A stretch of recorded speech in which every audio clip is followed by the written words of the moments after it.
Listen, if there's only one miscalculation in this episode, it was the look on Askeladd's face. Did you see that look on his face? Stay tuned.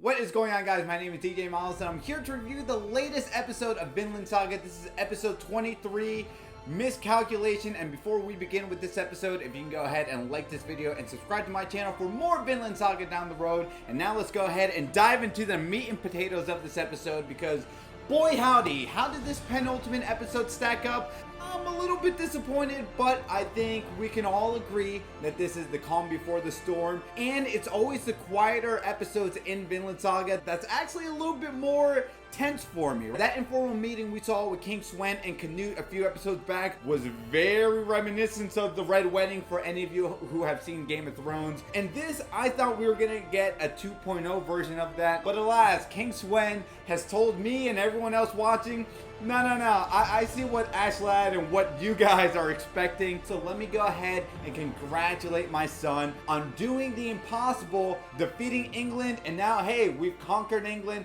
And oh my God, my son is here. I want to go ahead and I want to give him a hug, because wow, you surviving is just pure good luck and joy on my occasion, right, guys? So because of that, Mercia is now yours, Canute. Thorkill, go ahead, protect my son. And now we are going to march to Ireland in the spring, because the tyrant over there kind of spat in the face of the old former king, and we can't let that happen. But before we do that, let's go ahead and check out Wales. Don't know why King Sweyn really wants to go to Wales. I think because they're just the land they have no one ruling them. They're a poor country, but they're a country full of proud people, as Askeladd was saying. And I do like the animation scenes when you see Askeladd thinking internally. I even like the color palettes where when you see Askeladd laughing, knowing that, oh man, King Sweyn is such a buffoon. He's playing into my hand. Floki, I like that dumb look on your face. This is just going according to plans. And of course, we all now know in the world of Vinland Saga, everything can't go according to Askeladd's plans. Even if he is the smartest player in this game, that whole Wales thing kind of threw him off loop. And it was just enough for Floki to look at him to be like, ooh, he looks dumbfounded. What is happening in Wales that is of importance to Askeladd?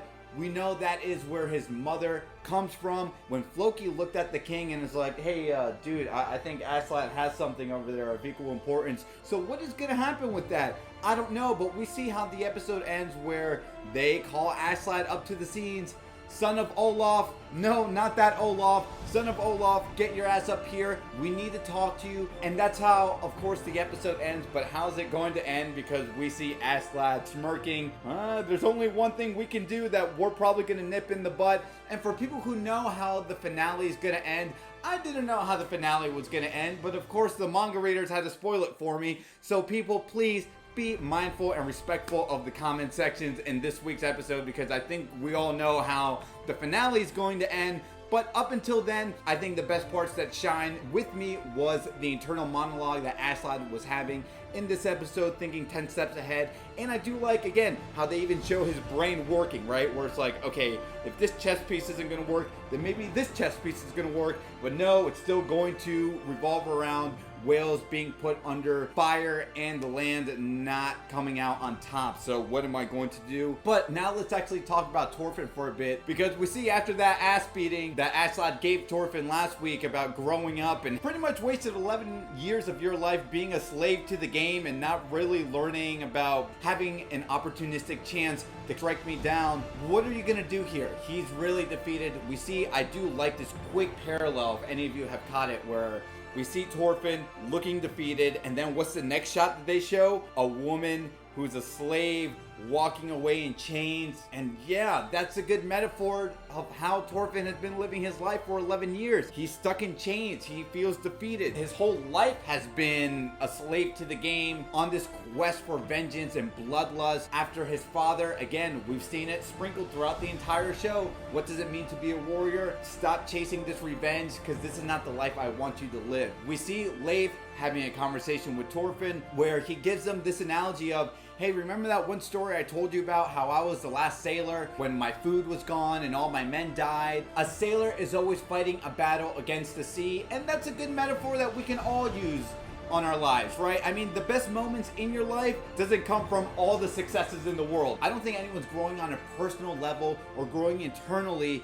to strive for perfection if they're constantly winning. The moments when you take the biggest L's in your life is the moments you always come on top, because now you can learn from your mistakes, you can learn from your failures, and that's the thing that toughens you up. I like how Leif is like, you have to come out on top. You spent 11 years chasing this, take this huge L, internalize it, and use it as fuel to become a better person now, because after all this is said and done, we can go to Vinland. You know, Vinland, the place that your father wanted to go to, the reason why he escaped being a badass warrior, it's right there. We can go together. Don't you want to see your mother? Don't you want to see your sister? I like how now Thorfinn is internalizing with this. I don't know if he's going to go back home.